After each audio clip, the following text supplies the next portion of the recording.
So, my friends, all right, I'm going to get right to it. The functionality of the minor pentatonic and really what each one of these notes represents. I do have two other videos below that expand the pentatonic throughout the fretboard. When we're doing the course that I teach, that's the objective, is to unlock the entire fretboard so you're not locked into just one position.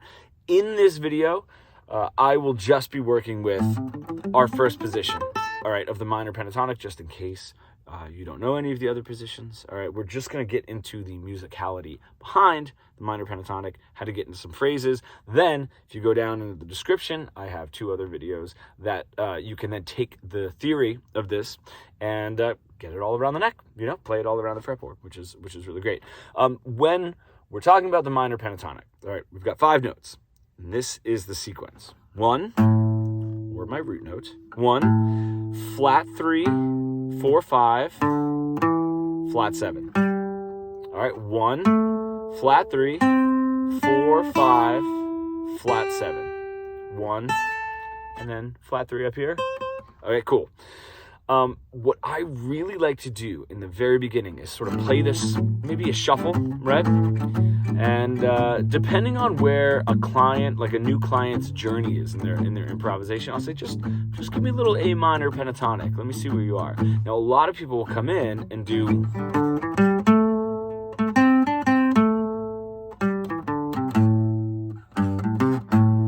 a lot of ending on the 1. Okay, if you've noticed, 1, flat 3, 4, 5, flat 7, 1, flat 3, 4, 5, flat 3, 4, 5, flat 7, 1. Now, the reason is that 1 is very easy for us to pick out of that scale and say, ooh, that sounds nice, right? It's the most pleasing, and it's a very home base note. 1 is very much our home base. What takes some guidance and a little bit more of a developed ear is building up the tension, right, and making us want that root note, okay? Now, the best way to think about it is the tension notes in this minor pentatonic are the flat 3 and the flat 7. Both of those are on either side of the root note. Now, my root note, all right, the note before it in the scale is a flat 7. The note after it in the pentatonic scale, minor pentatonic scale, is the flat 3. Those notes are tension. You can think about it this way. Close, but not close enough, right? It's almost like a tease, right? Close, but not close enough. So if I take a very, very simple phrase, just in this part of the pentatonic, right? It's just my 4. I give it a little bit of a bend, 7th fret in the 3rd string. Bend it up a little bit maybe. And then go to the 5th fret. That's my flat 3. So if I'm playing that, I'm not quite settled yet. And then I can add another lick and end right there on my 1, on my root note. Now, what I love about this is before we start expanding and playing all of these different phrases and playing all over the guitar, the fretboard, we could take a very simple phrase. That was only 2 notes, right? I just sort of played the first 2 notes twice, bent it up a little bit on that first one, right? And then just played the exact same thing. All right, so you can get as creative as you'd like, but I love scaling this back and saying, okay, pick 2 or 3 notes and land on any flat 3 or flat 7 in this scale, okay? Right, so anything, I've got my 1, flat 3, 4, 5, flat 7, then my 1, right? Flat 3, 4, 5, flat 7, then my 1. Right, so if we take it to now the bottom 2 strings, okay? My tension notes are the 8th fret of my bottom E and the 8th fret of my B string, okay? So those 2 8th frets, they're on either side of my root note, okay? So I can do something so easy. 3 notes, 8th fret of my B string, 5th fret of my E string, and then 8th fret of my E string, right? Play the exact same thing. Give me attention. It's a perfect call and response, okay? Now, getting way more creative, I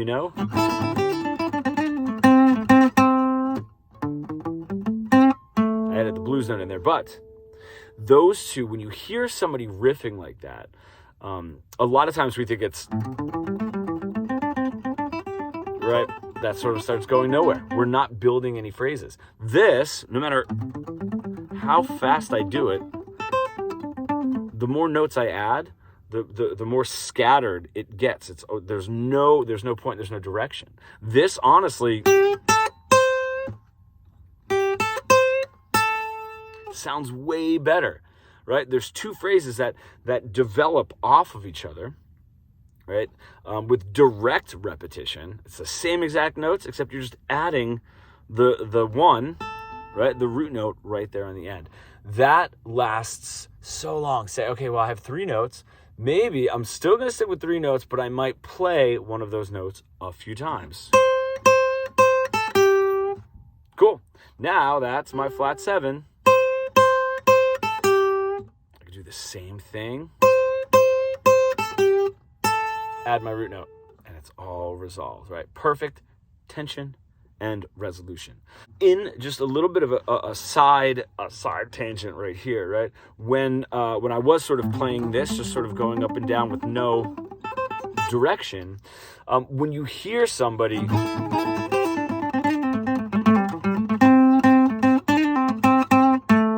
okay, it might just sound like that's a whole bunch of notes out of the pentatonic with no direction, but there are small phrases tied together to make something that is cohesive, that sounds good, right? Rather than just taking a directionless scale and just playing it up and down, okay?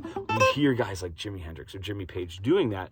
That is what they're doing. They're well-versed in building these small phrases and then making them a little longer and a little longer. Now, like I was saying just in the example before, all right, we have 3 notes. Maybe I'm going to play one of those notes a few times, right? Maybe I could do... That's my phrase. Same thing twice. And then... There we go. Same thing. Now we're starting to expand a little bit more. And when you're doing these direct repetition licks like that, making a call, ending anything on a tension, and then doing the same exact thing and ending it on a resolution note, you're training yourself to repeat these licks exactly as they are.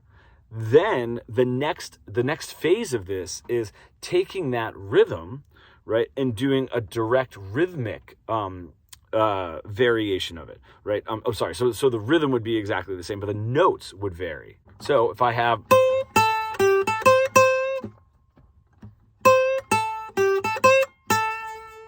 Right, same exact thing. I just changed the very last notes. Instead of the tension there, I just went right to the resolution. All right, if I did...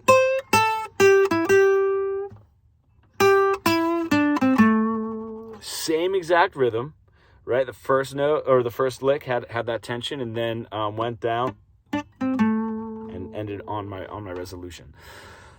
So just within that portion of the video, you can put on a backing track, right? I'm just doing this in A minor. You put on a backing track and just play the same lick, tension, resolve, same lick, tension, resolve. And I know I've been saying that a lot.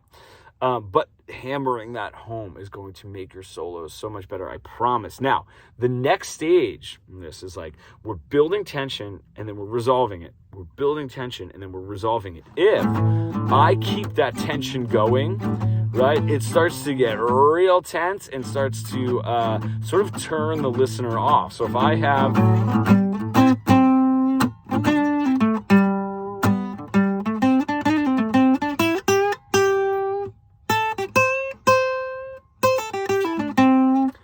Each one of those were tense, right? And every time it sort of builds the tension up a little bit more, every single one of those phrases, tension, and then builds up a little bit more and builds up a little bit more. How we can sort of think about this is, as soon as you play a tension lick, cool, there it is, got my tension lick. Now, there's really no bass line because we haven't started the guitar solo. So if I'm starting this off with a tension, boom, all right, tension up here. If I do another... right, it's going to build that tension, not double it, right, but it's still, okay, now I'm a little bit more tense, right, and then, now I'm a little bit more tense if I keep adding more tension licks, more licks that end on a flat 3 or a flat 7, build a little bit more, and then eventually end on my release, right? My home bass, my one note, my root note, and then everything is sort of even again. Now, what we didn't talk about were the 4s and the 5s of the scale. 1, flat 3, 4, 5, flat 7, 1, flat 3, 4, 5, flat 7, 1, okay? Those 4s and 5s, if we're not playing over the changes within a 12-bar blues, and let's just say we are just staying on this, or we'll have something like where I'm really not making any chord changes within that, so we're staying right in that pentatonic. Those 4s and 5s are great complements to the call and response that we're playing, right? So if I have a tension, great, and then my tension, I don't want to release it yet, okay? But I'm going to bring the tension down just a little bit, ending there, all right, on my 4. That's my 4 note, my 7th fret, of the 3rd string. All right, so I have a tension. Cool. End it right here. All right, that now, tension up. And then when I hit that 4, it's a little bit down now. It's almost like asking a question and then making a statement after you've asked that question, right? You ask a little bit of a question, has anyone seen my dog today? He's hungry. Okay, the question hasn't been answered by the neutral note, the 4 or the 5. It hasn't been answered yet. So that question is still looming. That tension is still looming. It needs to be resolved, right? But it still sort of smooths out. It's not 2 questions asked back to back, okay? So that's the way you think of it. Now, if I do resolve that, right, back to my root note, sweet. Okay, now we're resolved, we're back here. All right, if I end there, that's my 5, right? My 5th fret of my B string, that's my 5 note. All right, now I have that resolution, and I'm just sort of expanding on that resolution, right? I'm not built, there's no tension built. You know what I mean? I'm not laying into the resolution. Right now it's like, ooh, don't give that resolution note away too often. Right? That's why we want to build that tension. We don't want to be giving that root note away all that often. It starts to sort of kill the need for the resolution, right? The need to answer those questions. So that's what those 4s and 5s, 1 flat 3, 4 5, right? Flat 7, 1 flat 3, 4 5, flat 7 1, and then that flat 3 right there. That's what those 4s and 5s are great for. I don't need to just be like tension, resolution, tension, resolution, tension, resolution. I can add a lick that ends in any one of those 4s or 5s, and it will just sort of take the last thing I did, whether it's a tension or a resolution, and just sort of expand on it before I get to the next one. And you might resolve, cool, and then you might have a